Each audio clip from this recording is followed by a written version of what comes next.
नमस्कार, मैं पुष्पेंद्र चौधरी और आप देख रहे हैं इंडिया वॉइस। कौशल्या छत्तीसगढ़ भूमि में आपका स्वागत है। रुक करते हैं खबरों की ओर। छत्तीसगढ़ और महाराष्ट्र की सीमा पर स्थित उत्तर अबूझ मार्ग के कांकेर और नारायणपुर जिले के जंगलों में सुरक्षा बलों ने नक्सलियों के खिलाफ एक बार फिर बड़ा ऑपरेशन शुरू किया है, जिसमें जवानों को बड़ी सफलता मिली है। यह ऑपरेशन के तहत मुठभेड़ में सुरक्षा बलों ने 5 नक्सलियों को मार गिराया है। एक स्वचालित राइफल भी पुलिस के हाथ लगी है। इस मुठभेड़ में कई नक्सली घायल हुए हैं और 2 जवान भी घायल हुए हैं। दोनों घायल जवानों को मुठभेड़ स्थल से सुरक्षित निकालने के लिए बचाव अभियान शुरू कर दिया गया है। मुठभेड़ अभी भी जारी है। दोनों पक्षों के बीच रुक रुक कर गोलीबारी हो रही है।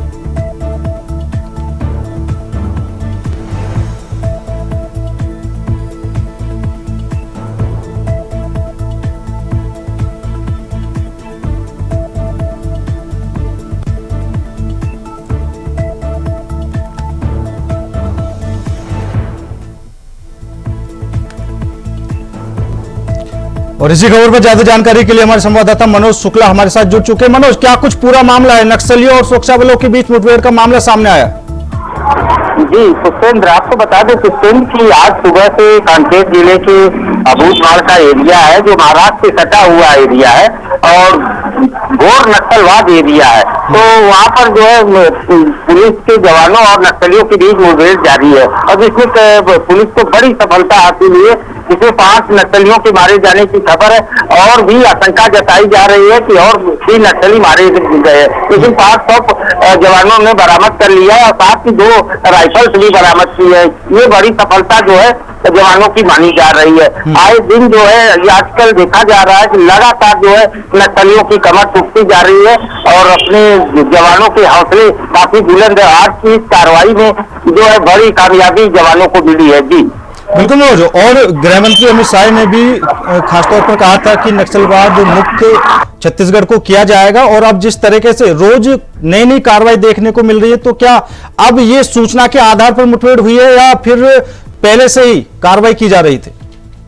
ये पुष्पेंद्र, आपको बता दें कि जो सूत्रों के हवाले से जानकारी मिली है उसके अनुसार जो है नक्सलियों की बड़ी पार्टी होनी थी जहां पर ये मुठभेड़ जारी है जिस जंगलों में, और जो एरिया है पूरी तरह से एकदम घोर जंगल कहा जा सकता है और अपने जवानों को वहां पर सर्चिंग करने में, मुठभेड़ करने में काफी दिक्कतों का सामना भी करना पड़ता है। उसके बावजूद जवानों ने जो हौसला दिखाते हुए जो अभी तक जानकारी मिली है कि 5 नक्सलियों को मार गिरा है, जिसका 100 भी नक्सलियों का बरामद हो चुका है। और वहां पर एक थोड़ा सा दिक्कत ये आ गई है कि अपने 2 जवान भी वहां घायल हो गए हैं, जिनको उपचार के लिए हेलीकॉप्टर वहां भेजा जा रहा है, ऐसी जानकारी भी मिल रही है। लेकिन कहीं न कहीं जवानों को बड़ी कामयाबी इस मुठभेड़ में अभी तक मिली है। जी बिल्कुल मनोज, और कई नक्सलवादी ऐसे थे जो खुद ही प्रशासन के पास आकर उन्होंने आत्मसमर्पण किया। तो अभी तक कितने, आंकड़ों के हिसाब से देखें तो कितने नक्सलवादी आत्मसमर्पण कर चुके हैं और अब तक कार्रवाई में कितने ढेर हो चुके हैं? पुष्पेंद्र, आपको बता दूं कि जब से छत्तीसगढ़ में बीजेपी की सरकार बनी है तब से लगातार नक्सलियों की कमर टूटते हुए देखी जा सकती है। आपको ये भी जानकारी दे दूं कि अब तक कम से कम 200 के लगभग नक्सलियों को जवानों ने मार गिराया है और साथ ही साथ करीब 700-800 के लगभग नक्सलियों ने आत्मसमर्पण किया है, चाहे वो डर बस किया है या सरकार की योजनाएं। साथ ही साथ सरकार की तरफ से नक्सलियों के जो अपने मूल ये कहा जाता है कि नक्सली या तो अपनी हरकत छोड़े या तो गोली का निशाना बने, ऐसी बातें जो है गृह मंत्री अमित शाह जब यहाँ दौरे पर आए थे और 5 राज्यों के वरिष्ठ अधिकारियों के साथ बड़ी बैठक भी किए थे, इसी दौरान उन्होंने साफ तौर पर नक्सलियों को एक बड़ा संदेश दिया था, या तो नक्सली मुख्य धारा से जुड़ जाए या तो उनका भी निशान गोली से सामना करना पड़ेगा। ये बड़ी बात अमित शाह की तरफ से कहा गया था और साथ ही साथ 2026 का उन्होंने डेडलाइन भी घोषित कर दिया था कि 2026 तक हम नक्सलवाद खत्म कर देंगे। जी बिल्कुल मनोज, और छत्तीसगढ़ में ऐसे कौन से इलाके हैं जो नक्सलवाद से सबसे ज्यादा प्रभावित हैं और आमजन को भी परेशानी का सामना करना पड़ता है? तो आपको बता दें कि छत्तीसगढ़ का जो एरिया है बस्तर खूबसूरती के मामले में वो एक बड़ा ये कहा जा सकता है जम्मू कश्मीर की तुलना भी उससे बस्तर से लोग करते हैं। विदेशों से लोग आते हैं वहां पर बस्तर की झलकियां देखने, बस्तर की कल्चर को देखने समझने, जो बस्तर एक बहुत खूबसूरत जगह है, लेकिन कहीं न कहीं नक्सलवाद से बहुत प्रभावित है, जिसलिए बस्तर का विकास रुका हुआ है। ऐसे में जो है अमित शाह गृह मंत्री जब बार बार छत्तीसगढ़ आए थे तो उनका सीधा टारगेट बस्तर को था। बस्तर से नक्सलवाद को पूरा खात्मा करने का उनका पूरा प्रयास, उसी के तहत ये सब जो देखी कार्रवाई हो रही, लगातार नक्सलियों के मार गिराने की कार्रवाई हो रही, कहीं न कहीं ये नक्सलियों के लिए बड़ा संदेश जा रहा है। इससे नक्सली बौखलाहट में जो है कदम उठाते आए दिन जो है सड़क निर्माणों की गाड़ियों को आग के हवाले कर देते हैं, तो इससे जो है बस्तर का विकास रुका हुआ है। इस कारण जो है अब जवानों को पूरी छूट दे दी गई है कि नक्सली या तो मुख्य धारा से जुड़े या जवानों की गोली का शिकार हो। जी चलिए, मुझे ज्यादा जानकारी देने के लिए आपका बहुत बहुत धन्यवाद। तो जनजातीय गौरव दिवस के मौके पर छत्तीसगढ़ के सीएम विष्णुदेव साय ने बड़ी घोषणा की है। छत्तीसगढ़ की राजधानी रायपुर में आयोजित कार्यक्रम में सीएम विष्णुदेव साय ने कहा कि जनजातीय समुदाय से ताल्लुक रखने वाले बेगा गुनिया सिरहा लोगों के लिए मुख्यमंत्री सम्मान निधि दी जाएगी। जनजातीय गौरव दिवस के मौके पर पीएम मोदी ने रायपुर के साइंस कॉलेज मैदान में आयोजित राज्य स्तरीय कार्यक्रम को संबोधित किया। पीएम मोदी ने बिहार के जमुई से वर्चुअल रूप से बिरसा मुंडा की 150वीं जयंती के शुभारंभ समारोह को संबोधित किया। प्रधानमंत्री मोदी ने देशवासियों को भगवान बिरसा मुंडा की 150वीं जयंती वर्ष समारोह की बधाई दी।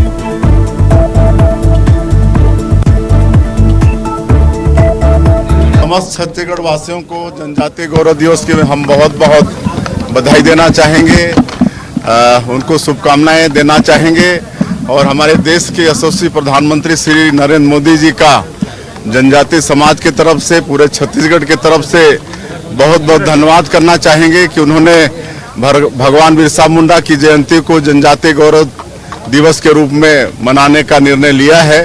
और छत्तीसगढ़ में बहुत खुशी है, 13 तारीख से ही यहाँ जनजातीय गौरव दिवस का समारोह शुरू हो गया है। आप सबको मालूम है कि 13 तारीख को एक विशाल पद यात्रा वहाँ मैं भारत वॉलंटियर्स लोगों के द्वारा जसपुर में निकाला गया था, जिसमें 15,000 से ज़्यादा हमारे वॉलंटियर्स और वहाँ के जनजाति लोग शामिल हुए थे। और यहाँ राज्य स्तर में 14 और 15 2 दिन का यहाँ पर आयोजन था और इस 2 दिन के आयोजन में 21 प्रदेश के जनजातीय समाज के लोग अपनी कला को लेकर आए हैं और प्रदर्शन यहाँ पर कर रहे हैं। उनसे मिलने जुलने का भी अवसर हम लोगों को मिल रहा है और आज प्रत्येक जिलों में भी कार्यक्रम हो रहा है। हमारी सरकार के मंत्री, सांसद, विधायक सभी लोग आज हर जिलों में गए हैं और आज हम लोगों का सौभाग्य है कि हम लोगों को हमारे प्रधानमंत्री जी को बिहार जमुई से वर्चुअली सुनने का अवसर मिला। और आज छत्तीसगढ़ के लिए सौभाग्य का विषय है कि आज हम लोगों की खुशी में शामिल होने के लिए राज्यसभा मुख्यमंत्री विष्णुदेव साय ने बीते 14 नवंबर को छत्तीसगढ़ औद्योगिक विकास नीति 2024-30 का विमोचन किया। इसके साथ ही सोशल मीडिया हैंडल एक्स पर छत्तीसगढ़ औद्योगिक विकास नीति सीजी इंडस्ट्रियल पॉलिसी 24 पूरे दिन ट्रेंडिंग करता रहा। आपको बता दें कि सरकार बनने के साथ ही मुख्यमंत्री विष्णुदेव साय ने नई औद्योगिक नीति बनाने की घोषणा की थी। इसे अमली जामा पहनाते हुए राज्य गठन के 25वें वर्ष यानी रजत जयंती के साथ ही जनजातीय गौरव दिवस के अवसर पर 14 नवंबर को नई छत्तीसगढ़ औद्योगिक विकास नीति 2024-30 पर विमोचन किया। विमोचन के बाद साय ने इसे ऐतिहासिक दिन बताया। उन्होंने कहा कि इस औद्योगिक नीति का निर्माण सभी की सहभागिता से किया गया है। छत्तीसगढ़ राज्य के गठन के बाद यह 6वीं औद्योगिक नीति है जिसमें प्रदेश के युवाओं को अधिक से अधिक रोजगार, पर्यटन और स्वास्थ्य के क्षेत्र में निवेश को बढ़ावा देने का प्रावधान किया गया है।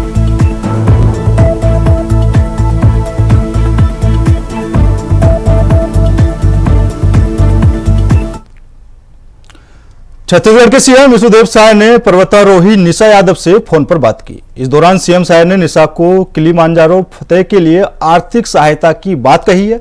सीएम साय ने कहा कि हम तुम्हारा सपना पूरा करेंगे। बिलासपुर की बेटी निशा अफ्रीका की सबसे ऊंची चोटी किलिमांजारो पर तिरंगा फहराया। बिलासपुर में रहने वाली निशा यादव के पास एक फोन आया। किसी ने उससे कहा आपको किलिमांजारो चढ़ना है, आप खर्च की चिंता ना करें। निशा चकित हुई और आश्चर्य से पूछा आप कौन है। सामने से आवाज आई बेटा मैं विष्णुदेव साय बोल रहा हूँ। निशा ने आश्चर्यचकित भाव से कहा, आप सच में मुख्यमंत्री बोल रहे हैं? उसे यकीन नहीं हो रहा था, लेकिन जब मुख्यमंत्री ने पूरी बात बताई और कहा कि आप अपने लक्ष्य पर फोकस करें। छत्तीसगढ़ के हर एक बेटी का सपना पूरा करना हमारी जिम्मेदारी है। छत्तीसगढ़ सरकार आपके साथ खड़ी है। लोगों की सेहत के साथ बड़ा खिलवाड़ करने के लिए कुछ लोग बाज नहीं आ रहे हैं। नकली खाद्य सामान बनाने की फैक्ट्री चलाकर बड़े पैमाने पर सामानों को सप्लाई कर रहे हैं। ऐसा ही एक मामला का भंडाफोड़ दुर्ग जिले में हुआ है। यहां नकली पनीर बनाने वाली फैक्ट्री पर खाद्य विभाग की टीम ने छापेमारी कर कार्रवाई की है। यहां बड़ी मात्रा में नकली पनीर बनाकर उसे न केवल दुर्ग बल्कि अन्य जिलों में भी सप्लाई किया जा रहा है। विभाग की इस कार्रवाई के बाद हड़कंप मच गया है। यह फैक्ट्री दुर्ग जिले के कुम्हारी से अहिवारा रोड पर स्थित है, जो कि पिछले 4 महीने से संचालित हो रही थी। इस फैक्ट्री में स्कीडम, मिल्क पाउडर, पाम ऑयल और अन्य अमानक तेल को मिलाकर नकली और घटिया पनीर का निर्माण किया जाता है और उससे धड़ल्ले से बाजार में बेचा जाता है।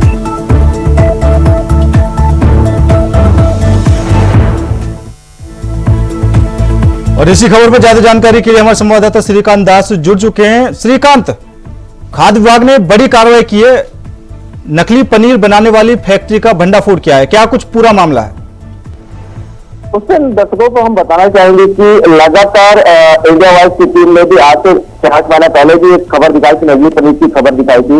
ये फिर से एक बार कुमारी जो दुर्ग जिले में ही आता है और रायपुर और दुर्ग के बीच में पड़ता है, वहां पे नकली पनीर बनाने की फैक्ट्री पर रात के 2 बजे खाद्य विभाग की टीम और एसडीएम टीम वहां पर पहुंचती, कलेक्टर से शिकायत होती है। और आपको बताना चाहेंगे कि लगातार मीडिया नजर रखी हुई थी और मीडिया के द्वारा इस चीज का भांडाफोड़ किया गया था। और खाद्य विभाग की टीम रात में भी नहीं पहुंची। एसडीएम का साथ महेश वर्मा का साथ करके कह रहे थे कि हम खाद्य विभाग से लगातार संपर्क कर रहे हैं, लेकिन उनसे संपर्क नहीं हो पा रहा। सवेरे हम उनसे हैंड ओवर करेंगे। आपको पता चले कि जिस तरीके से खाद्य विभाग यहाँ पर उदासीनता दिख रही है, उसका एक दिशा जाता नमूना फिर से 6-8 साल बाद एक नई फैक्ट्री खुल जाती है और फिर तो वहां पे वही खेल चालू हो जाता है जो पहली बार पिछली बार हमने दिखाया हुआ था। वही मिल्क पाउडर और पनीर बनाने के लिए पाम ऑयल और केमिकल जो यूज हो रहा था, यहाँ भी सेम वही फैक्ट्री में यूज हो रहा है। आपको बताया चले कि जो शाकाहारी लोग होते हैं उनके पनीर काफी चाव से खाया जाता है और लगातार ये ड्राई ग्रुप के आसपास के क्षेत्रों में सप्लाई हो रहा था। यहाँ से जो फैक्ट्री वहां से ग्रुप भी इतनी दूर है, उतनी रायपुर जो राजधानी है छत्तीसगढ़ की वो भी इतनी दूर है।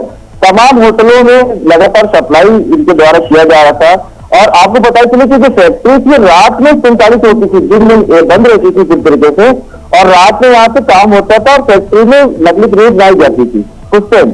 बिल्कुल श्रीकांत, और क्योंकि नकली पनीर से लोगों की सेहत पर तो काफी ज्यादा प्रभाव पड़ेगा ही, इससे पहले भी खाद्य विभाग ने वहां पर किसी तरह की कार्रवाई की है या फिर सूचना के आधार पर यह कार्रवाई की गई है? उससे आपको बताना चाहिए कि मीडिया कर्मी के द्वारा ही सूचना कलेक्टर को दी गई थी और उसके आधार पर रात में एसडीएम महेश वर्मा और उनकी टीम ने वहां छापेमारी की थी। आपको पता चले कि खाद्य विभाग में लगभग 4 फूड सेफ्टी अधिकारी हैं जो दुर्ग जिले के अलग अलग 4 जोन में बांटते हैं। अगर लगातार जांच इनके द्वारा हो रही है यहाँ पे, तो खाद्य सामग्री जिस तरीके से मिलावट की खबरें आ रही है और जो अभी जितना जागता उदाहरण नकली पनीर की जो फैक्ट्री पकड़ में आई है, ये कैसे संभव है? तो कहीं ना कहीं अधिकारी जो है उनको सरकारी सुविधाएं तो मिलती, पर वो अपने काम ढंग से नहीं करते, जिसका जिसे जागता नमूना ही नकली पनीर है। आए दिन लगातार यहाँ पे फूड पॉइजनिंग के केस आते हैं, होटलों में लगातार अलग अलग जगहों पर गंदगियां पाई जाती है। ये कहीं ना कहीं इनकी कार्यशैली पे प्रश्न उठता हुआ नजर आ रहा है। जी पूछते हैं। चलिए श्रीकांत, आप हमारे साथ बने रहें। दुर्ग जिले में चाकूबाजी की घटना आम हो गई है। चाकूबाजी का एक और मामला सामने आया है जिसमें युवक की मौत हो गई है। जानकारी के मुताबिक रोहित सिंह पर 6 युवकों ने मिलकर चाकू से हमला कर उसे मौत के घाट उतार दिया।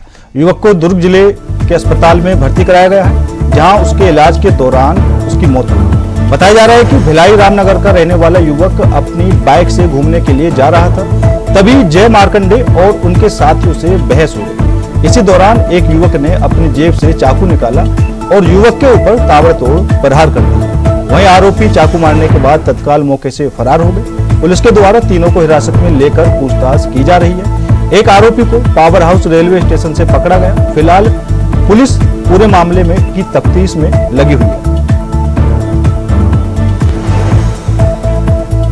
और इसी खबर पर ज्यादा जानकारी के लिए हमारे संवाददाता श्रीकांत दास हमारे साथ बने हुए हैं। श्रीकांत, क्या कुछ पूरा मामला है? चाकूबाजी की घटना अब सामने आई है और पिछले कई दिनों से देखा जा रहा है कि छत्तीसगढ़ में जिस हिसाब से ये वारदातें बढ़ती जा रही हैं, इसमें प्रशासन का क्या कुछ रुख है?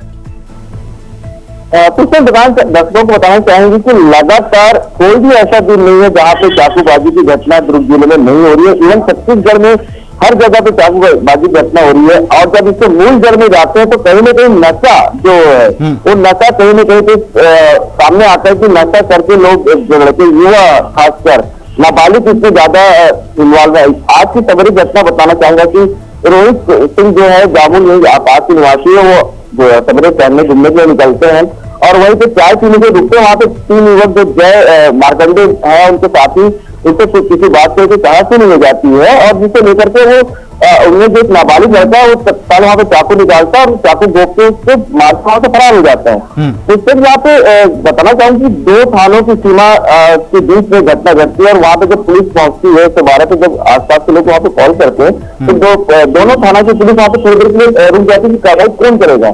पर आनंद पाल में छावनी थाना की पुलिस वहां पे कार्रवाई करती है और तीनों जो आरोपी उनको गिरफ्तार करती है, जिसमें एक जो नाबालिग है वो सारों स्टेशन में यहाँ फरार होने की प्रयास करता है, जिसे पुलिस वहां पे गिरफ्तार करती है। उससे लगातार जो चाकूबाजी की घटना घट रही है दुर्ग जिले में, कहीं न कहीं ये लोगों के जहन में जो चिंता का विषय है। लोग बच्चे बाहर निकलने से डरते हैं, बड़े बुजुर्ग रात की बात छोड़ दीजिए दिन में भी निकलने से लोग डरते कि कब कौन आएगा और किस बात से हमसे कहा शुरू हो जाएगी और वो चाकूबाजी कर देंगे। यहाँ पे सबसे जरूरत है एक्शन की, पुलिस विभाग के द्वारा कठोर से कठोर कदम लिया जाए ताकि नशा जो है जो खुले में बिक रहा है, गांजा हो गया, शराब हो गया, नशे के टैबलेट आसानी से मेडिकल स्टोर में अवेलेबल है। आज के समय में आप जाइए बिना पर्ची के, आप मेडिकल स्टोर में आपको नशे की टैबलेट मिल जाती है, जिसे युवा जो खासकर नाबालिग है जो 15 साल बच्चे इसको खुला नशा करते हैं और इस तरह की ज्यादा जानकारी देने के लिए आपका बहुत बहुत धन्यवाद। राज्य सरकार ने उच्च शिक्षा विभाग में बड़ा फेरबदल किया है। प्राचार्यों की पदोन्नति, ट्रांसफर और संशोधित सूची जारी की गई है। कई को प्रमोशन दिया गया है तो वहीं 3 प्रधान अध्यापकों को प्राचार्य के पद पर पदस्थ करते हुए नवीन पदस्थापना दी गई है। राज्य सरकार ने लिस्ट जारी की है।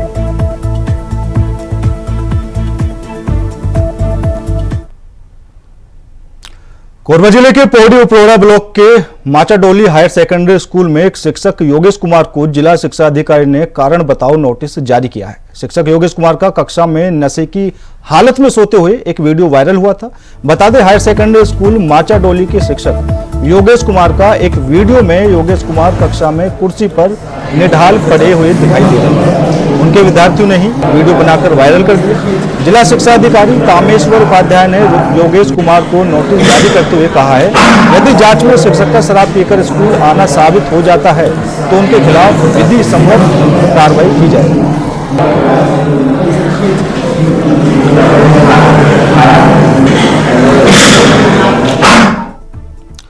सीजीपीएससी 2023 की मेंस परीक्षा में सफल उम्मीदवारों में से मेरिट के आधार पर लोक सेवा आयोग ने 703 अभ्यर्थियों का चयन कर उन्हें इंटरव्यू के लिए बुलाया है। राज्य सेवा संवर्ग के 242 पदों के लिए भर्ती प्रक्रिया के इस अंतिम दौर में इन उम्मीदवारों के भाग्य का फैसला होगा। इन सभी अभ्यर्थियों को इंटरव्यू के लिए अपने साथ 17 दस्तावेजों की फाइल भी ले जानी होगी, जिसकी जांच की जाएगी। तो लोक सेवा आयोग ने 703 अभ्यर्थियों के भाग्य का फैसला करने के लिए उन्हें बुलाया है और सीजीपीएससी 2023 अभ्यर्थियों का इंटरव्यू होना है।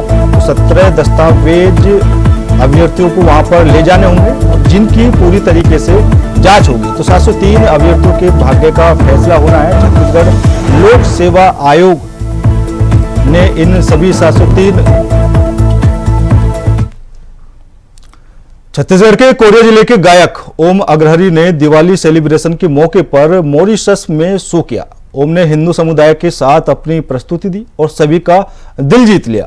ओम अपनी गायकी से न केवल छत्तीसगढ़ बल्कि भारत से बाहर भी अपनी पहचान बना रहे हैं। उनकी इस यात्रा ने साबित किया है कि लगन और मेहनत से बड़ा सपना भी सच हो सकता है। कोरिया जिले से ताल्लुक रखने वाले गायक ओम अग्रहरि ने संगीत की दुनिया में कदम तब रखा जब वह केवल 6 साल की थी। अपने हुनर और संगीत के प्रति जुनून के चलते इन्होंने राज्य उत्सव में पहली बार अपनी प्रस्तुति दी। समय के साथ संगीत का सफर और भी शानदार होता गया। कुछ साल पहले गायक ने राज्य महोत्सव जैसे बड़े इवेंट में भी अपनी आवाज का जादू दिखाया।